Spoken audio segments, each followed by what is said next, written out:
Desempleo creador, de Iván Illich. Sexta entrega. La hegemonía de las necesidades imputadas. Si no fuera porque la gente está pronta a considerar como carencia lo que los expertos le imputan como necesidad, las profesiones no habrían podido llegar a hacerse dominantes e inhabilitantes.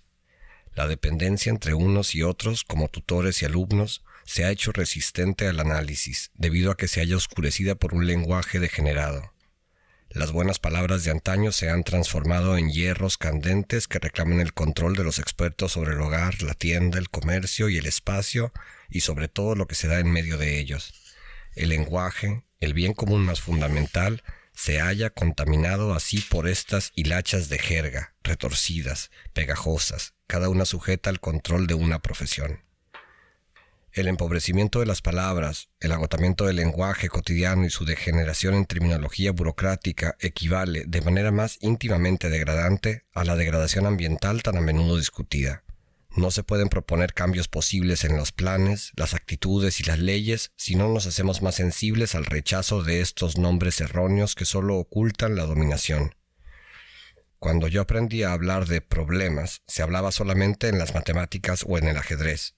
De soluciones cuando eran salinas o legales, y necesitar se conjugaba, pero casi no se usaba como sustantivo. Las expresiones tengo un problema o tengo una necesidad sonaban tontas. Cuando llegué a mi adolescencia y Hitler buscaba soluciones, también se extendió, entre comillas, el problema social. Se descubrieron, entre comillas, niños problema, con matices siempre nuevos, entre los pobres, a medida que los trabajadores sociales aprendían a catalogar a sus víctimas y a estandarizar sus, entre comillas, necesidades. La necesidad, usada como sustantivo, llegó a ser el forraje que engordó a las profesiones hasta la tiranía. Así se modernizó la pobreza. Los nuevos términos transformaron una experiencia personal y comunitaria en asuntos de técnicas. Los pobres se hicieron, entre comillas, necesitados. Durante la segunda mitad de mi vida, ser necesitado, entre comillas, llegó a ser algo respetable. Las necesidades, computables e imputables, promovían en la escala social. Tener necesidades dejó de ser un signo de pobreza. El ingreso económico abrió nuevos registros de necesidades. Spock, Comfort y los divulgadores del Nader entrenaron a los legos en la compra de soluciones a los problemas que habían aprendido a cocinar de acuerdo con recetas profesionales. La educación calificó a los graduados para trepar hacia alturas cada vez más enrarecidas y plantar y cultivar allí cepas siempre nuevas de necesidades híbridas. Cada vez más un número creciente de medicamentos tuvieron que adquirirse bajo receta autorizada. Aumentó la prescripción y disminuyó la competencia. Por ejemplo, en medicina se prescribieron cada vez más medicamentos farmacológicamente activos y la gente perdió su voluntad y su habilidad para enfrentarse a una indisposición o a un malestar. Alrededor de 1.500 productos nuevos aparecen cada año en los estantes de los supermercados norteamericanos. Después de un año, solo han sobrevivido el 20%. El resto se retiraron después de un tiempo, habiendo servido a los vendedores como gancho, ya sea para experimentos o por haber sido modas efímeras o por haberse revelado como peligrosos para el consumidor, ineconómicos para el productor o por haber cedido ante la competencia. Cada vez más, los consumidores están forzados a buscar ayuda de los productores profesionales del consumidor. Además, el reemplazo constante de los productos hace que los deseos se vuelvan superficiales y plásticos. Aunque suene paradójico, resulta que el consumo elevado va a la par con una nueva forma de indiferencia de parte del consumidor. Mientras mayor sea el número, el volumen y la especificidad de las necesidades que se le atribuyen profesionalmente, más grande se vuelve la indiferencia para satisfacer sus propios deseos que ya no sabe especificar. Cada vez más, las necesidades se crean por slogans comerciales. Las compras se hacen por órdenes del decano universitario o de las expertas en belleza o de los ginecólogos, del dietista y de docenas de otros diagnosticadores con poder para prescribir. Resulta lógico que los palmistas y los astrólogos nunca hayan vivido tanta prosperidad como hoy.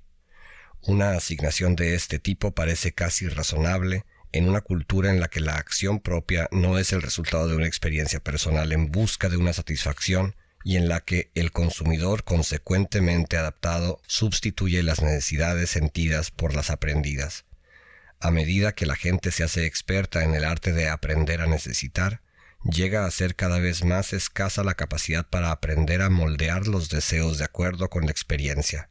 A medida que las necesidades se parten en pedacitos cada vez más pequeños, cada uno administrado por el especialista apropiado, el consumidor siente dificultad en integrar en un todo significante que pudiera desearse con empeño y poseer con agrado las ofertas que por separado le hacen sus distintos tutores, los administradores de la empresa, los consejeros del estilo de vida, los asesores académicos, los expertos en dieta de moda, los desarrolladores de la sensibilidad y otros por el estilo, perciben claramente las nuevas posibilidades de control y se movilizan para equiparar los bienes envasados con estas necesidades astilladas. Necesidad, entre comillas, usado como sustantivo, es el sobretiraje individual de un modelo profesional. Es la réplica en hule de espuma del molde con el cual los profesionales marcan sus artículos. Es el molde publicitado del panal de miel del cual se fabrican los consumidores. Ser ignorante o no estar convencido de las propias necesidades ha llegado a ser el acto de disolución social imperdonable.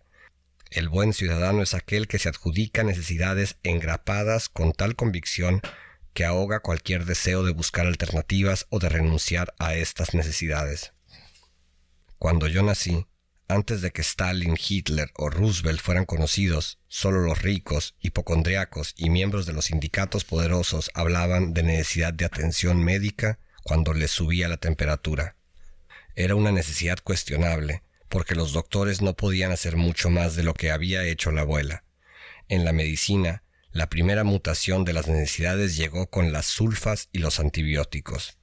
Cuando el control de las infecciones llegó a ser una rutina simple y efectiva, cada vez más medicamentos pasaron a la lista de las prescripciones. La asignación del rol de enfermo llegó a ser un monopolio del médico.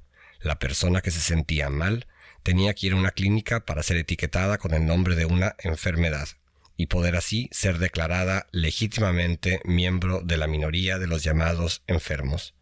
O sea, personas excusadas del trabajo, con título para ser ayudadas, puestas bajo las órdenes del doctor y obligadas a ser curadas a fin de llegar a ser nuevamente útiles. En otras palabras, cuando la técnica farmacológica, test y medicamentos llegó a ser tan barata y predecible que la gente podría haber prescindido del médico, el sacerdocio médico llamó en su auxilio al brazo secular. La segunda mutación que experimentaron las necesidades médicas ocurrió cuando el enfermo dejó de ser minoría. Actualmente, muy pocas personas se libran de estar bajo las órdenes médicas por algún tiempo. Tanto en Italia como en Estados Unidos, en Francia o en Bélgica, 1 de cada 2 ciudadanos está siendo observado simultáneamente por más de 3 profesionales de la salud, que lo tratan, lo aconsejan o simplemente lo observan. El objeto de esta atención especializada es, en la mayor parte de los casos, una condición de los dientes, del útero, de las emociones, de la presión sanguínea o de los niveles hormonales, que el paciente mismo no está percibiendo. Los pacientes ya no son minoría. Quienes son minoría actualmente son los distintos tipos de desviados que escapan de un modo u otro a los diferentes roles de paciente. Esta minoría está constituida por los pobres, los campesinos, inmigrantes recientes y varios otros que a veces, por deseo propio, se han convertido en desertores del sistema médico. Hace solamente 20 años, constituía un signo de salud normal que se presumía bueno el poder pasársela sin un médico. La misma condición de no paciente se ve hoy como indicativo de desamparo o de disidencia. Incluso la condición de hipocondriaco ha cambiado. Para un profesional liberal, esta era la etiqueta aplicable a alguien que entraba dando un portazo, o sea, una designación reservada al enfermo imaginario. Ahora, los médicos la utilizan para referirse a la minoría que se les escapa. Hipocondriacos son los sanos imaginarios. Ser parte del sistema profesional, como cliente de por vida, no es ya un estigma que separa al incapacitado del ciudadano común. Vivimos hoy en una sociedad organizada para las mayorías desviadas y para sus guardianes. Ser cliente activo de muchos profesionales nos permite tener un lugar bien definido dentro del reino de los consumidores para quienes funciona esta sociedad. De este modo, la transformación de la medicina de profesión liberal de consulta en profesión dominante e inhabilitante ha aumentado inconmensurablemente el número de los necesitados. En este momento crítico, las necesidades atribuidas experimentan su tercera mutación. Se están fundiendo en lo que los expertos llaman un problema multidisciplinario y que por lo tanto requiere de una solución multiprofesional. En primer lugar, la multiplicación de las mercancías, tratando cada una de ellas de convertirse en una exigencia para el hombre moderno, lograron un entrenamiento eficaz del consumidor para que necesitara cuando se ordenara. Después, la fragmentación progresiva de las necesidades en partes cada vez más pequeñas y más desconectadas logró que el cliente dependiera del juicio profesional para poder combinar sus necesidades en un todo que tuviera sentido. Un buen ejemplo nos lo da la industria automotriz. A fines de los años 60, el equipo opcional que se necesitaba para hacer deseable un Ford corriente había aumentado enormemente. La mayor parte de este equipo se instalaba en la misma ciudad de Detroit y el comprador que vivía en Plains o en cualquier otra ciudad solamente tenía la posibilidad de escoger entre el convertible que deseaba pero con los asientos verdes, o los asientos con piel de leopardo que quería pero con techo duro.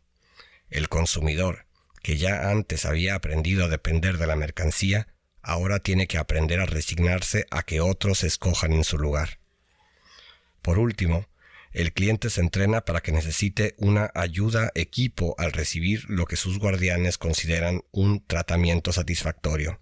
Los servicios personales que hacen sentirse mejor al consumidor ilustran este punto. La abundancia terapéutica ha agotado el tiempo de vida disponible de muchas personas a quienes los servicios profesionales diagnosticaron de necesitar aún más. La intensidad de la economía de servicios ha hecho cada vez más insuficiente el tiempo que se necesita para el consumo de tratamientos pedagógicos, médicos o sociales. La escasez de tiempo puede convertirse muy pronto en el mayor obstáculo para el consumo de servicios prescritos, a menudo financiados por organismos públicos. Síntomas de esta escasez se van haciendo evidentes desde los primeros años de cualquier persona. Ya en el kindergarten, el niño está sujeto al control de un equipo constituido por especialistas, como el alegrista, el patólogo del lenguaje, el pediatra, el psicólogo de niños, el trabajador social, el instructor de educación física y el maestro. Al formar un equipo pedocrático, de poder sobre el niño, de tal tipo, muchos profesionales intentan compartir el tiempo que se ha convertido en el factor más limitante para la atribución de nuevas necesidades. Para el adulto, no es en el colegio, sino en el lugar de trabajo donde se concentran los paquetes de servicios. El administrador del personal, el educador laboral, el entrenador de turno, el planificador de seguros, el animador de conciencias, encuentran más provechoso compartir el tiempo del obrero que competir por él. Un ciudadano sin necesidades sería sospechoso. Se le dice a la gente que necesita de su trabajo no tanto por el dinero que percibe, como por las prestaciones que obtiene. Las cosas comunes se extinguieron y fueron reemplazadas por una nueva matriz hecha de conductos que suministran servicios profesionales. La vida se halla paralizada en un permanente cuidado intensivo. Fin del ensayo Desempleo creador de Iván Illich. Esta edición fue la de Joaquín Ortiz de 1974 y fue grabada desde el desierto más al norte del sur por Divide y Vencerás.